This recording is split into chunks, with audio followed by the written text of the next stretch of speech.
U of I announces new head football coach Lovie Smith. Plus, former coach Cubit is out of the picture, and next season's coaching staff is still a mystery. And students are choosing different ways to promote candidates for the Illinois primary. Your UI7 Newsbreak starts right now. From the Richmond Journalism Teaching Studio at the University of Illinois campus, this is your UI7 Newsbreak, your U of I news source. Hello, welcome to UI7 Newsbreak. I'm Kendall Herren. And I'm Zach Prelutsky. The Illinois football team is welcoming Lovie Smith as the new head football coach. The decision was made on Monday. UI7's Cassie Carlson has the story. Just 2 days after announcing the firing of former University of Illinois head coach Bill Cubit, a new coach has been hired. Former NFL coach Lovie Smith signed a 6-year, $21 million contract Monday morning. This is the first time Lovie will be coaching at the college level since he left Ohio State in 2002 to coach in the NFL. A coach is a coach, and as far as what happened down in Tampa, you've been in this business as long as I have. I think we all end up where we belong. And to me, where we belong, by me signing a 6-year contract, says where we think we should be. University of Illinois Athletic Director Josh Whitman started talking to Lovie 2 weeks ago. As he explained what he was looking for to bring to this program at the university, one thing he really did stress was bringing high school students from in-state, making sure they stay in-state and compete at this flagship school. Lovie and his team agreed that this seemed to be the best next career move. The state of Illinois is one of the most influential states in the country, and their football team should be in that same sort of conversation, in that same category, and I think that was a major attraction, taking on, this is a big school, 35,000 undergraduates. Whitman is looking for longevity in the football program, and Lovie agrees. I signed a 6-year contract. I'm not going anywhere. This is the start of the third quarter of my career. This is where I want to finish up my football career. In Champaign, Cassie Carlson, UI7 Newsbreak. Lovie is in the air and all over campus. The announcement of Lovie Smith joining the Illini is sure to get fans excited. Hundreds of students packed the Courtyard Cafe at the Illini Union this week to welcome the new head football coach. Lovie Smith was most recently the head coach of the Tampa Bay Buccaneers, but now is bringing a wave of excitement up north to Champaign-Urbana. The Marching Illini pep band also showed up to give the crowd even more juice and energy. Lovie hopes to put together a staff and start spring practices by the beginning of April once the honeymoon phase is over. Students and fans are also feeling the love for the new head coach.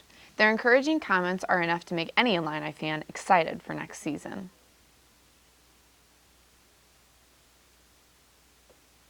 I think it's a great hiring. It brings a lot of relevance to our school. He has a lot of recruiting connections throughout the country, being from Texas, but also having succeeded in Chicago with our NFL team. I think it's pretty cool that we have an ex-pro coach coming to the University of Illinois. I really support it. Lovie Smith was the first coach I remember watching because I'm a Bears fan. I'm really excited to see him on campus, head coach for the first time of a college team, and I'm hyped. I'm not gonna lie, me being African American, it's nice to see another African American face in that high stature. It's inspiring. So. The University of Illinois fired their second head coach in the past 8 months. However, this time the Illini hope this could be a turning point in a stagnant football program. Final score, Illinois 27. New University of Illinois Athletic Director Josh Whitman is making big moves in his first week on the job. Head football coach Bill Cubit was fired over the weekend, an unusual time for college football coaches to get terminated. I think as an athletic director, you look at the different decisions that I need to make over the course of my time, and the decision to change football staffs has broader implications than just about anything else. Whitman also announced that spring practice will be pushed back until a new coaching staff is in place. We were all really excited to go into spring ball, and then you have this happen. It kind of puts a damper on that, obviously. Now seeing that spring ball is going to be pushed back, it kind of sucks too. The firing will lead to the football program having a third different head coach in the past calendar year. The University of Illinois is scheduled to pay Bill Cubitt nearly $1 million after Josh Whitman, on his first official day as Illinois athletic director, fired the head football coach just months after he signed a 2-year extension. Whitman stressed to media and fans this past weekend that he intends on bringing a winning coach and a winning culture back here to the U of I. Many players were equally as surprised as fans as they found out about the news Saturday morning on Twitter. Whitman, a former U of I football player himself, knows how hard this transition can be, but wants the players to buy in. I think that's the one thing that we can ask for the fans and anybody who may doubt. I mean, this last year has been unprecedented in just the weirdness and everything that's going on, but we believe in this program, and we believe that we'll win. So stick with us, because it's going to turn around. It's going to happen. In Champaign, Zach Prelutsky, UI7 Newsbreak. Right after the break, we will find out what happened this weekend beyond the major sports news. Hear what police had to say about unofficial St. Patrick's Day. And students run in their underwear for an important cause. So they say it's a man's world? I don't see anybody's name on it. While they were doing their thing, we slowly changed our own. Today, women can do anything men can do. And there's one thing we're even better at.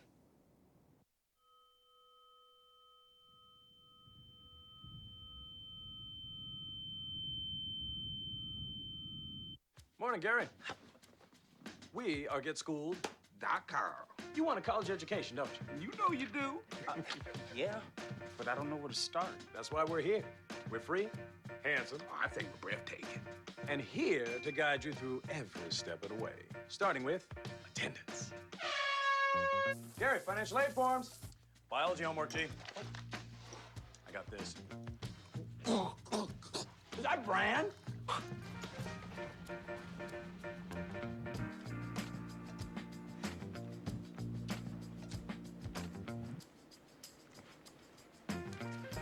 Colleges love extracurricular activities. Chess really isn't my thing. I got this. Doesn't matter. Go ahead. Picking a college, man. You and us. We go together like tacos and Tuesday. And I love tacos. Fire and ice. Those don't really go together. Go to GetSchooled.com for more info. So, I just moved in with this family, and it's embarrassing. The little one, he likes to go outside and crawl around in the giant litter box. I don't know what he's doing. I mean, I was born and I knew how to use the litter box. Look at that. That's disgusting. Oh, poop already. You're making me nervous. Oh, okay, I can't look at this anymore. I really hope he grows out of this, for his sake. Champaign is still winding down from unofficial St. Patrick's Day this past weekend. The police reports will make some believe that this year's unofficial was less disruptive than expected. Unofficial occurs every year prior to the actual St. Patrick's Day. This year was reportedly calmer compared to past years. Activities went as expected, except for a few minor offenses and medical assistance for high intoxication. The biggest issue was an increase of DUIs on the Saturday and Sunday following unofficial. Police believe this correlates with the holiday. Police also said that there were not as many visitors this time around. Unofficial weekend wasn't all about drinking. UI7 Steffie Drucker met some students kicking off the weekend early to go on a chilly run for a good cause.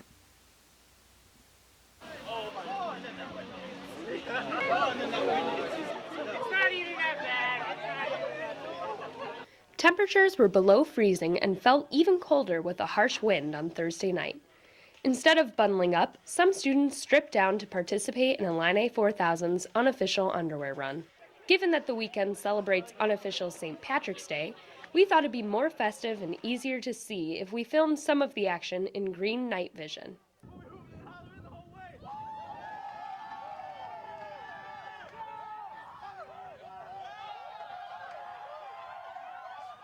Illini 4000 marketing director Alex Cott said students are drawn to this race by the novelty of its unique theme. No one else does anything like this on campus, and the fact that it's the night before unofficial is just another big way to kick off the festivities. Nearly 50 students gathered to run the mile-long course. Runners pay $5 at the start of the race in Frat Park to have their clothes transported in these bags to the finish line at Follander Auditorium so they can get dressed as soon as they complete the course. For runner Lindsay Coleman, the race is not all fun and games, but a small piece of a greater mission. All four of my grandparents have suffered through cancer, so it's a big thing with my family, so I think that this is just kind of one of my callings, like my destiny to fight against cancer. Proceeds from the underwear run will go directly toward cancer research. Illini 4000 will kick off its 10th annual cross-country ride in New York City on May 26th and plans to reach San Francisco by August 8th. In Champaign-Urbana, Steffie Drucker, UI7 Newsbreak. There's another race happening in Champaign. UI7's Abraham Koshy checks in on the primary race and one campaign that's canvassing in the community. Decided that as young people we should come on out, yes. Volunteers young and old showed up in large numbers to the Bernie Sanders campaign office in Champaign for a door-to-door canvassing event. Scott Green and Katie Cusera are two excited student volunteers for Illini for Bernie. It's their second time canvassing, and they have fond memories from the first one, when Bernie came within 0.2% of Hillary in the Iowa caucus. Seeing that margin, that 0.2% margin between Bernie and Hillary, Definitely, yeah. It was like something that it felt tangible, like we had actually done something that weekend. Volunteers were given detailed maps of the neighborhoods that they were allotted, and they were given the personal information of the residents of the houses that they had to knock on. They were also given informational handouts to distribute if nobody was home or if someone was undecided.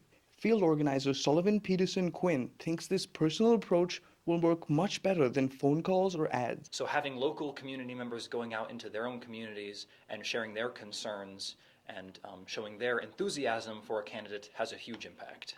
Other organizations in the community don't feel as much of a need to get involved locally and are letting their leaders do the talking.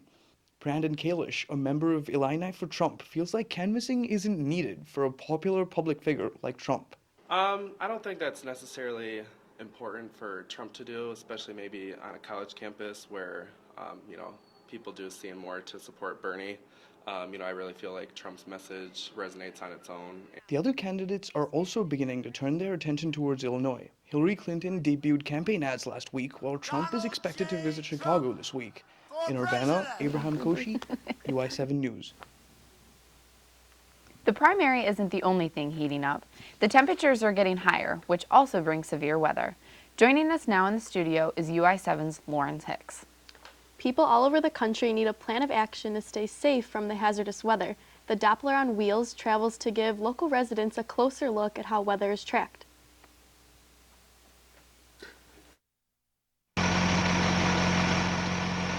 By using the ground-based radar truck, it allows researchers to get closer to storms and see details that they cannot see from anywhere else. They take the machines and deploy them in places where they're out of danger, but still in view of the risky areas. Atmospheric science major Dan Steckman explains how this piece of equipment operates. Really focused data collection as far as parking the truck where we think the tornado is going to pass by nearby, and getting information about how fast the winds are in it, and the overall structure of the storm. The mobile radar truck has been used all over the world and requires hands-on action and bravery. Most people think of scientists as men and women that sit in labs in white coats, but these researchers go out into the field and witness science in action. Jeff Frame explains his experience. First tornado we saw lifted, the second tornado touched down right next to the other one in front of us, and they both became very large cone and then stovepipe and then wedge tornadoes.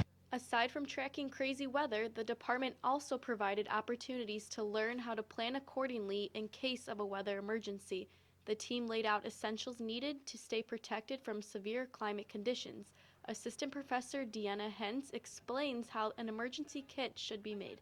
So you want to be something that you can load into your car very quickly. You know exactly where it is, so that then if an emergency happens and you need to evacuate, you will be able to do that as well. Parents, children, and students left with a better understanding of how weather is detected and, most importantly, how to remain safe in a disaster situation. In Urbana, Lauren Hicks, UI7 Newsbreak. That's it for this edition of UI7 Newsbreak. Thanks for watching and have a great day.